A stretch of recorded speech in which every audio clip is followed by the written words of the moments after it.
ஆண்டுக்கு 28 நாட்கள் மட்டுமே திறந்திருக்கும் சிவன் கோயில். இந்தியாவில் ஆண்டுக்கு குறிப்பிட்ட சில நாட்கள் மட்டும் திறந்திருக்கின்ற கோயில்கள் நிறைய இருக்குது. அதில் ஒன்று தான் கொட்டியூர் சிவன் கோயில்.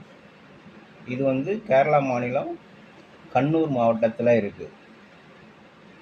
கண்ணூர் மாவட்டத்தில் கொட்டியூர் என்ற ஊரில் இருக்குது. இந்த ஊரில் இருக்கிற புகழ்பெற்ற சிவன் கோயில் வருஷத்துக்கு 28 நாள் மட்டுமே வழிபாட்டிற்காக திறந்திருக்கும்.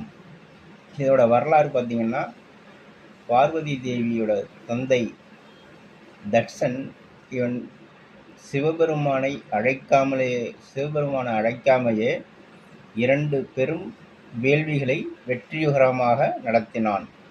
அவ்வாறு 3வதாக பிரகஸ்பதிஸ்தவ எனும் வேள்வியை நடத்த முடிவு செய்தான்.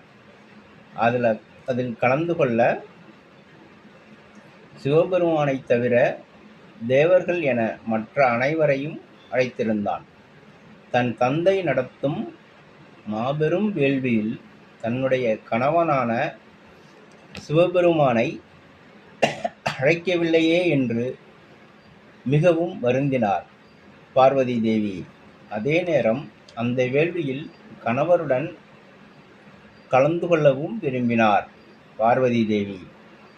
தன் எண்ணத்தை சிவபெருமானிடம் கூறினார். அதற்கு சிவபெருமான், நாம் அங்கு செல்ல வேண்டாம், அழைப்பில்லாமல் சென்றால் அவமானமே கிடைக்கும் என்றார். Thank you friends. வீடியோ பிடிச்சிருந்தா லைக் பண்ணுங்கள், ஷேர் பண்ணுங்கள், கமெண்ட் பண்ணுங்கள், மறக்காம சப்ஸ்கிரைப் பண்ணுங்கள். Thank you friends.